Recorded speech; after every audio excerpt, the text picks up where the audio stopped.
سلام تماشابینان گرامی، خلاصه خبرهای مهم 2 اپریل تاجیکستان و منطقه را از پایگاه خبری بامداد برایتان پیشکش میکنیم. شروع میکنیم از یک نگاه کوتاه به سرخط خبر مهم روز در این برنامه. این چه بیرحمی است! ساکن کان بادام امسر و کلیم و 2 نبیره خردسالش را کشته است. بازداشت 10 نفر در تاجیکستان با اتهام قصد حمله تروریستی در عید نوروز. جفت خطرناک بازداشت فاضل جان و زلفیه برای تیاری به حمله تروریستی در ترکیه. تاجیک‌های در داغستان دستگیر شده با پول سلاح تامین کردن حملگران مسکو را به گردن گرفتند. حبس یعقوب جان یوسف زاده متهم دهم در حمله تروریستی مسکو.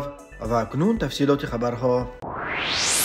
پرس تیجی روز 2 اپریل سال 2024 از آشکار شدن یک حالت کشتار بهرمانه 4 عضو یک خانواده در شهر کان بادام در شمال تاجیکستان خبر داد. بنا به اطلاع نشریه این حادثه مدهش روز 30 مارس تقریبا ساعت 15:00 رخ داده است. پرس در شهر این قضیه نوشت شهروند محیدین‌بای شریف 65 ساله ساکن شهر کان بادام در منزل استقامتیش همسرش میرم شریپووا، کلینش فیروزه شریپووا و نبیرگانش ابوبکر شریپوف خواننده صنف 3 و عزیزه شریپووا خواننده صنف 1 را برای احتمال بوغی کردن به هلاکت رسانیده است. بعد این حالت محیدین‌بای شریپوف خودش را نیز برای آویختن به هلاکت رسانیده است. تفصیلات دیگری حادثه هنوز دسترس نیست. تنها گفته می شود که محیدین‌بای شریپوف گرفتار بیماری‌های روحی و نرکولوژی نبود و پیش یگان بار سود هم نشده است. محیدین‌بای شریپوف صاحب 3 پسر بوده است. همه آنها در مهاجرت مهنتی در روسیه قرار داشتند.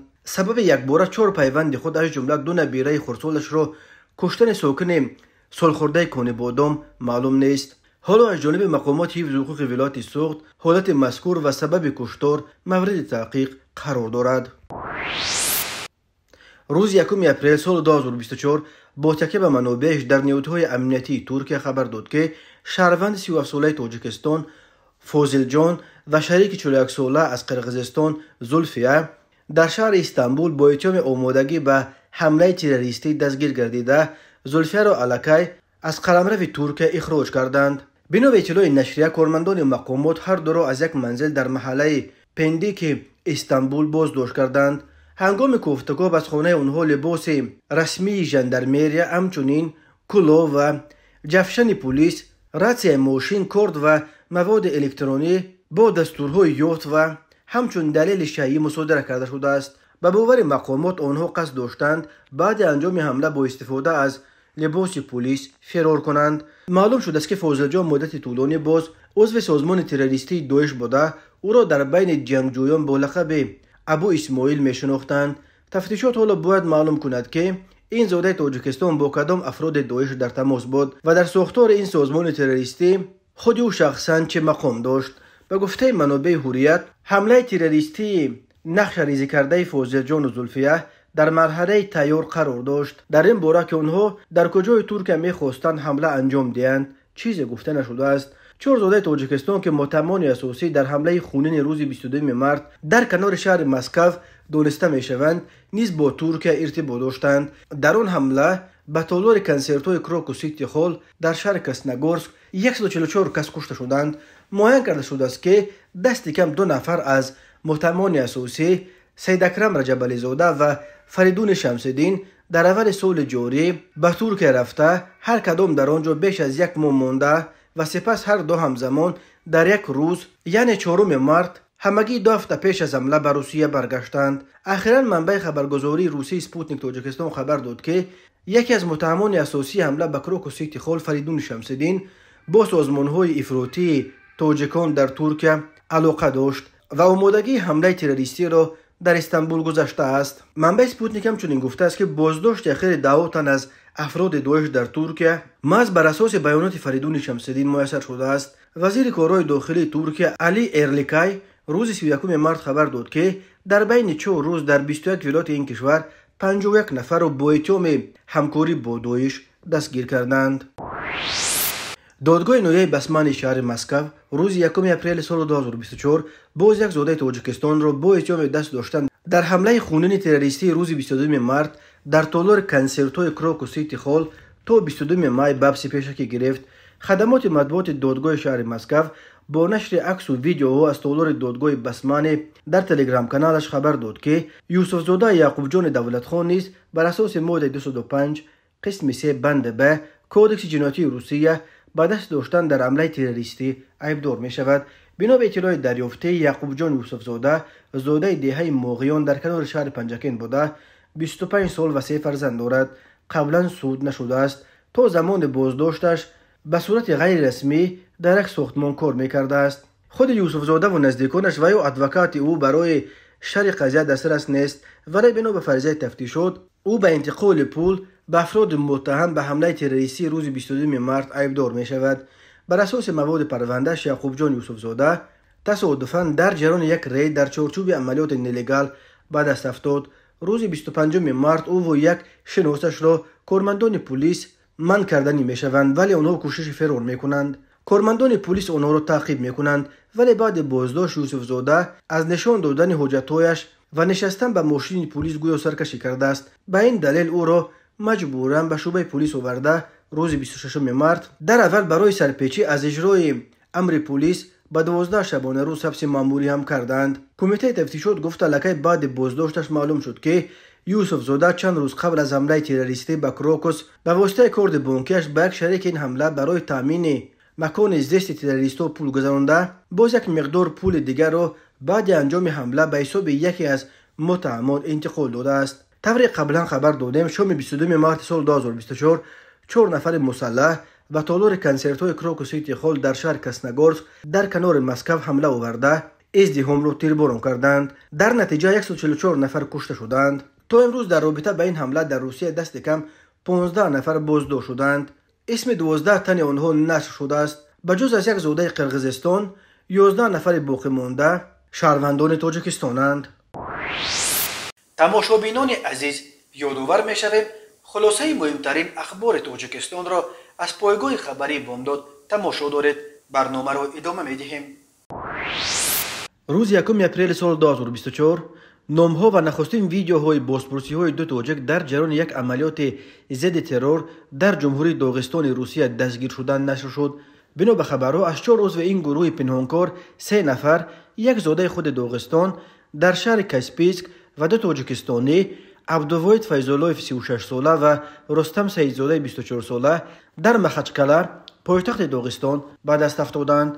گفته می شود که تاجیک‌ها در مخچکله در خانه متعلق به نامزد به وکیل دهه مکساب نویه خسویورد میکائیل علی خوجایف اجاره می نشستند و از خانه آنها یک ریوالور، یک پیستولت مکاروف، تیرها و شناسنامه با نام مدینه نظریایووا یافت شده است. خود نظریایووا در خانه نبوده است، ولی گمان می رود که او نیز به اعضای این گروه کمک می رساند. ولی مقامات قدرتی دستگیر شده ها را به جنایت‌های خیلی سنگین‌تر، مبلغ گذاری و تامین سلاح عاملان حمله روز 22 مارس در طولور کنسرتوی کروکو سیتی خول در شهر کراسنogorsk در کنار مسکو و آمادگی به انجام حمله تروریستی در کاسپیسک عیبدار می‌کنند. گفته می‌شود دستگیر شدگان قصد داشتند که بلافاصله در پی انجام این حمله در کاسپیسک طرح قلمرو روسیه کنند. در ویدیوهای بازپرسی‌هایشان که فیسبوک نشر کرد، چهره‌های دستگیر شدگان پوشانده شده است. برای یکی از آنهایی که در روی زمین با دستان از پشت زول نزده‌اش در روی زمین خوابانده شده است و سرش را یک کارمند مقامات بالا برداشته است. چون این سوال و جواب صورت گرفت: سلاح در کجاست؟ در دست صابر؟ بمب در کجاست؟ در منزل من. کجا را می‌خواستید بترکانید؟ ساحل بحر را در کاسپیسک. معلوم نیست که این اعتراف گناه در چه شرایط گرفته شده است، ولی پاسخ‌های زاده تاجیکستان از یاد کرده شده می‌نمایند. بازداشت شده دوم که در پشت میز نشسته حرف میزند و تصدیق میکند که آنها قصد انجام حمله در یگان مکان پرازدحام در شهر کاسپیسک یا در باغ غلبه و یا در ساحل بحر را در سر داشتند. او همچنین اعتراف کرد که به عاملان حمله کراسنogorsk هم با پول و هم با سلاح کمک رسانیده است. من برای این بچه‌هایی که به کروکو سیتی خول حمله کردند سلاح برده بودم. سلاح را از مخچکله تا میتیش بردم، گفت او در ویدیو نشر کرده فیسبوک. در کدام شرایط گرفته شدن اعتراف گناه روشن نیست. مقامات قدرتی داغستان نیز با ساختن و بفتن پرونده ها با استفاده از شکنجه به اعتراف گناه وادار کردن دستگیر شدگان نام برآوردند. در جمهوری داغستان بنا به آمار وزارت کارهای داخلی این جمهوری حدود 400 شهروند تاجیکستان رسما ثبت نام شدند. منابع نزدیک به مقامات امنیتی تاجیکستان از بازداشت دهها نفر با اتهام آمادگی به انجام حمله تروریستی در روزهای عید نوروز خبر می‌دهند. هفته گذشته خبرگزاری‌ها از جمله ریترز، آزیا پلوس و ریا نووستی از بازداشت 9 ساکن وحدت و 6 ساکن دوشنبه خبر دادند. مقامات تا کنون به طور رسمی این مسئله را یگان بار شرح ندادند، ولی روز 2 اپریل سال 2024 یک منبع در مقامات قدرتی تاجیکستان با شرط ذکر نشدن نامش به رادیو آزادی خبر داده است که در عموم با گمان آمادگی به انجام حمله تروریستی از جانب ماموران کمیته دولتی امنیت ملی حلقه حدود 20 نفر دستگیر شدند و در بین آنها ساکنان شهر وحدت، راغون و نورک هستند. قبلا یک منبع دیگر به این رسانه گفته بود که در بین دستگیر شدگان نوبالغان نیز هستند. به گفته منبع اخیر این افراد را در عرفه عید نوروز دستگیر کردند. قصد گروه این بود است که به جشن اساسی نوروز در شهر دوشنبه حمله کنند و تا حد امکان شخصان بیشتر را به قتل رسانند. جشن اساسی روز 24 مارس باید برگزار میشد، اما برای این حادثه یک روز به قفا پرتافته شد.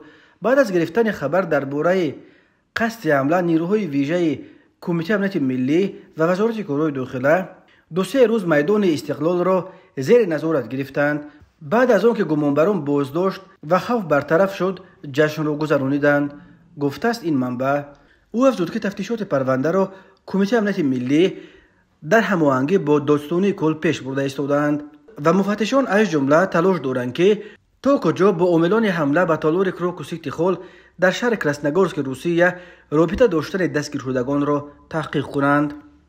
یک روز قبل یک منبع ریا نووستی گفت که تا کنون در مورد ارتباط دستگیر شده در تاجیکستان با عاملان حمله خونین روز 22 مارس در کنار شهر مسکو یگان دلیل به دست نآمده است. جشن اساسی با کرنوال نوروزی در دوشنبه در اول قرار بود که روز 22 مارس دایر شود، ولی اول به دلیل آب و هوای نامساعد این جشن به روز 24 مارس و سپس به 25 مارس قفا پرتافته شد. اون وقت برخی منابع گفتند که سبب بار دوم به تأخیر انداختن جشن شاید این باشد که 24 مارس در روسیه به یاد قربانیان حمله کراسنگورسک روز ماتم ملی اعلام شده است. تفتیش خبر بازداشت 10 نفر و ادعای پیشگیری از قصد حمله تروریستی در دوشنبه توسط منابع مستقل امکان ندارد. حامیان حقوق و مخالفین مقامات امنیتی و حفظ حقوق تاجیکستان را بسیار وقت به پرونده سازی و اتهام بافی با هدف از بودش بزرگتر نشان دادن نتیجه کارشان گناهکار میکنند و میگویند چون این پرونده های بافته نه فقط در عرصه تعقیب مخالفین سیاسی حکومت بلکه در عرصه مبارزه با اکستریمیسم و تروریسم نیز خیلی زیاد است. تماشابینان عزیز و گرامی، این بود مرور به خلاصه چند خبر مهم امروز تاجیکستان. خبر و گزارش های بیشتر از تاجیکستان و درباره تاجیکستان و اطراف آن را در سامانه پایگاه خبری بامداد در این نشانه پیگیری نمایید: www.bomdad.com. خوش باشید.